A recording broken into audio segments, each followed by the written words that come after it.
Teachers of Reddit, what was the trashiest thing you've seen a parent do? Hi Reddit guys, subscribe now, or I will take an ice cold shower.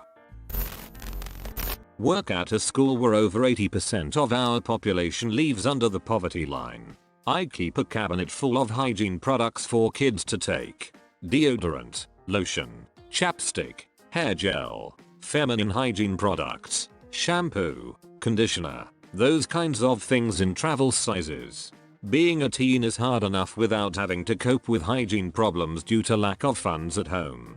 So one day the entire thing is empty. Odd, I refill the cabinet and 2 days later all of it is gone again. Refill with the last of my supplies. Catch the kid in the act of sweeping everything in his bag. I stop him, take him in the other room and talk to him. He told his mother about the cabinet. She ordered him to bring her everything he could get. She was returning the items to Walmart for store credits to buy cigarettes and beer. I told him to tell her the cabinet is locked now. I bought a bike lock so it was not a lie. It is sickening. Mother came to her school sports day swigging from a bottle of wine. We always felt desperately sorry for her daughter, because whenever she returned to school following a holiday at home, this was a boarding school, we had to wash all her clothes, because they reeked of cigarettes, and this poor little girl was easily the most unhappy child I've ever seen. Woman I used to babysit for worked in a school as an assistant or summit in Toronto. She always told this story about how the class rabbit would go home with a new kid each weekend. They kept trying to avoid giving one kid the bunny for the weekend, because it was clear his home life wasn't the best. But they finally caved and let him take the rabbit home. The parents killed the rabbit and ate it. They killed the class bunny and fried it up for dinner. They weren't even ashamed when they told the teacher what happened on Monday. Said they were out of groceries or something. I firmly believe that class pet should never go home with any student for any reason. Agreed. You never know what the home life is like, and the stress of a constantly changing environment is gonna be hell for whatever animal it is. My brother's friend brought in his guinea pig for 2 hours at the end of the day, 3rd grade, and it died on the car ride home. Well, in my profession it's more often what the parents don't do that wins them the Parent of the Year award. But I do have a couple Hall of Famers. I'm a special education teacher, so I deal with kids with all kinds of physical, emotional and academic disabilities.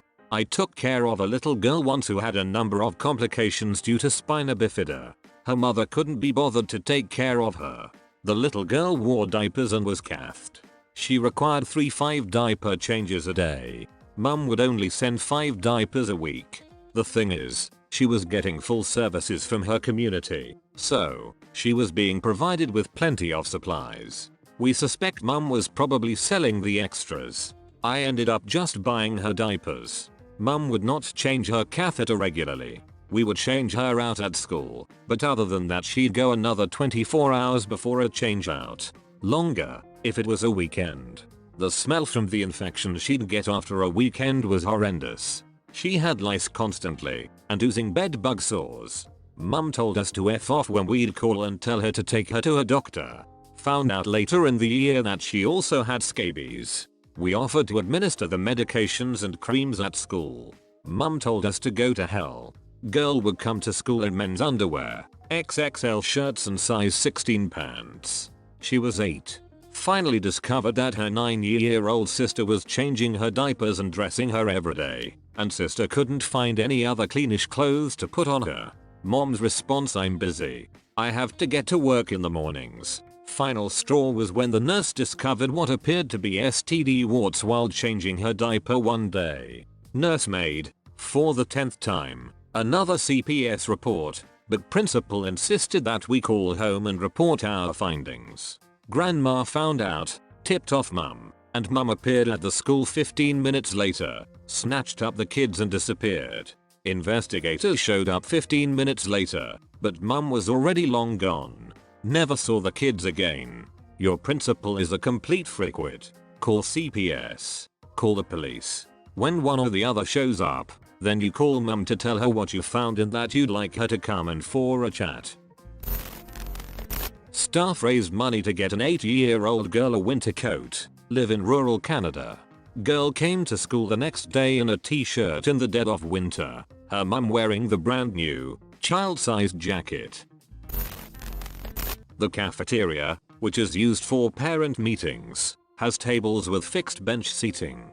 You have to swing a leg over to sit down. Parent wore a short skirt and was commando. She also got up several times. It's funny that you wrote parent, not mom. Now I have to imagine a dad in a short skirt. A true Scotsman. I'm a high school teacher.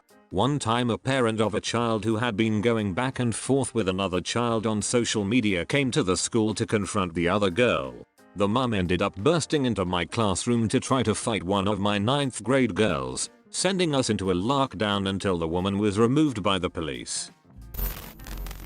I volunteer at after-school programs to help tutor.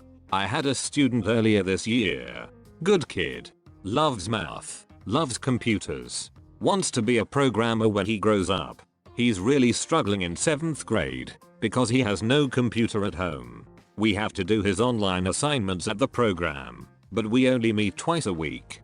I pulled his mum aside and explained how he could be doing much better in school with some kind of PC and internet access at home. She says she can't afford a computer.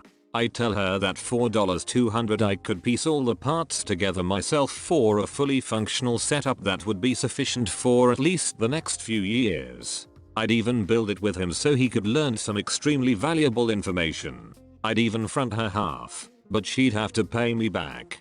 She says no way, still way out of her budget. Mind you, while we're having this conversation, she's barely looking up to speak to me. Too busy scrolling through the gram on her iPhone 10. I say frick it, I'll do it myself. Scrap together all of the parts I can for free. I only had to buy an HDD. The setup was really out of date, but still worked. Gave it to them. Kid was thrilled. About a month later I notice he's trying to finish all his HW at the program again. I ask his mum if everything's okay with the computer. She says it broke down. I say okay, what happened? I'll pick it up and try to fix it. She says she had to throw it away. I pull the kid aside and ask him. He tells me she sold it to her cousin for $50. I really don't like calling people trashy when they're apparently stuck in a culture of poverty. Maybe she needed that $50 for the light bill or groceries. But at the same time she spends 3x that amount on her cell phone each month. So it really just broke my heart. It was like she's doing everything in her power to ensure the kid has no freaking chance at a decent life. First off, that is fricked. Second off, can't the kid use the public library? Yeah, the only library in walking distance is only open 3 days a week until 6 PM. Also in a bad part of town. During the winter time, he'd have to walk home in the dark. The after school program is also open till 6 and I'd rather him come here. I work in a school in one of the most socially deprived areas of the UK. At parents' evening, we give every parent a printout of their child's grades in each subject, alongside their target grades. Last year, we had the parent of an 11-year-old respond to this printout by shouting, "What the frick am I going to do with this? I can't fricking read, can I?" This was in front of other children, parents and her child's teachers. I have an illiterate neighbor back home, an island traveler family. I've never seen him get angry because someone assumed he could read, or for any other reason. Now that I think about it, he's a chill dude in general. He's made sure that all his children go to school and they're all getting perfectly good grades. They do sometimes come to our house to do homework. I'm inordinately fond of them, even if the smaller ones can be a bit wild. I called a parent about a behavior issue. I must have been on speakerphone because I heard the kid come home. Parents start screaming at and wailing on the kid, cussing, calling them all sorts of names. I don't even know if the parent remembered I was on the phone. I hung up the phone and went to my principal. Teachers are mandated reporters. Don't hit your kids in front of a teacher. I honestly wish I had a teacher like you.